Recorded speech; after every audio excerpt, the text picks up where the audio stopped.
Web 2.0 Learning with Kahoot. What is Kahoot? Kahoot is a game-based learning tool that's created and used through mobile technology. You can create a Kahoot to be a multiple-choice quiz, survey, or open discussion. The learner responds to the questions via their mobile device and can remain anonymous or be known. The instructor creates the Kahoot and will receive live feedback on any of the tools chosen. Here's how you get started. Kahoot is free. You go to getkahoot.com and you'll be asked to identify your role. You either can identify yourself as a student or an instructor. You will then be prompted to create an account. If you choose the teacher role, it will ask for your institution as noted on my example. You will then be asked to create a username and password that will save all your created Kahoots for future reference. The next prompt will be to create your Kahoot. Here is where you choose if you want a quiz, discussion, or survey Kahoot. In my example, I chose the quiz option for my Spanish class.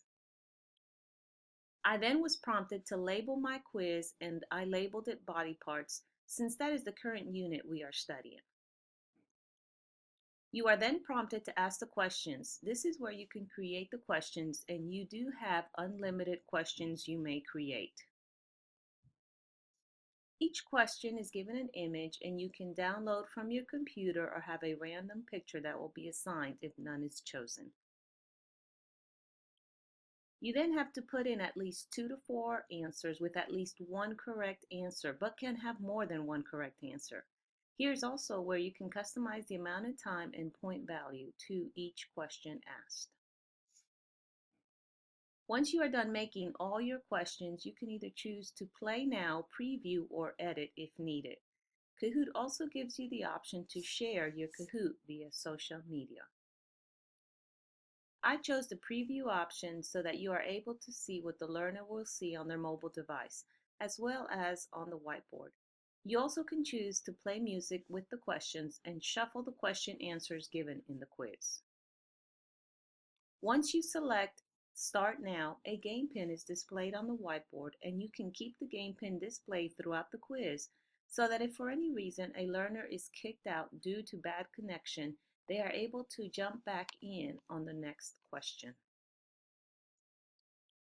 The learners have to log in via kahoot.it and input the game pin.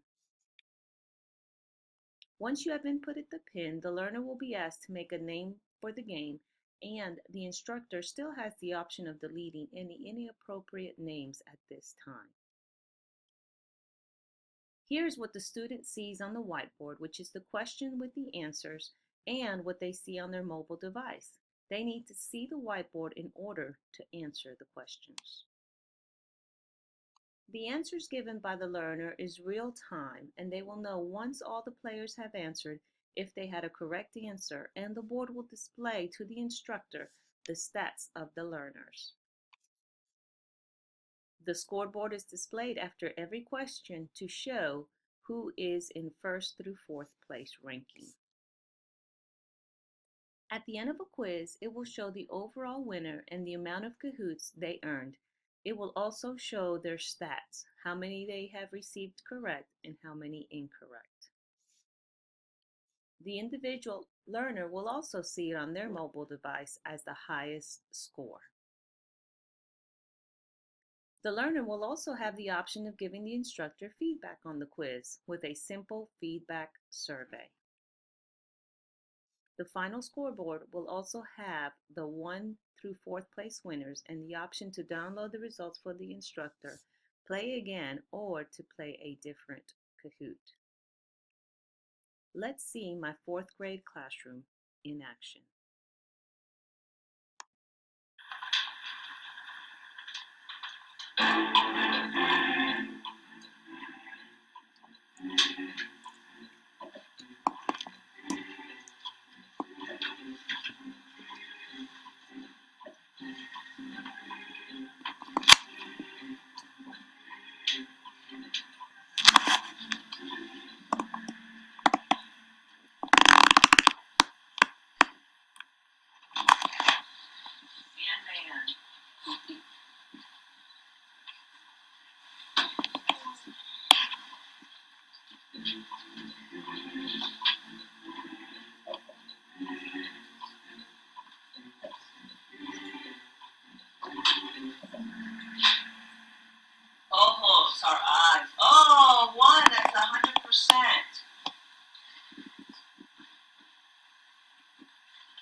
So, how does Kahoot relate to the four C's?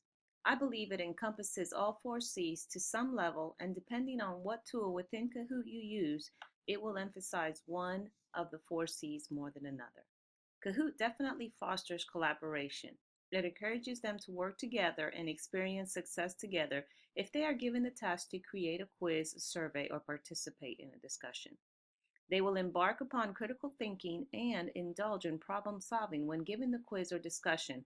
Their education is transformed with increased participation of the students, which amounts to a lot of creativity and innovation. They can discuss a topic with one another and put in their insights about it. It teaches them how to effectively communicate and collaborate with fellow students and teachers.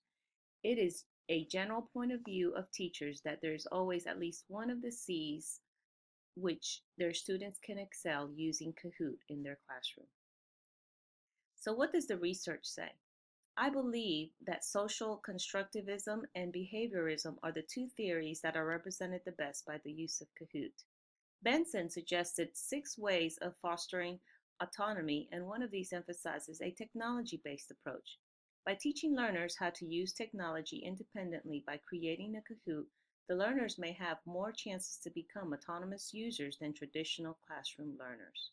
Sutton also discussed the current trends in the instructional technology that encompasses behaviorist and constructivist theories.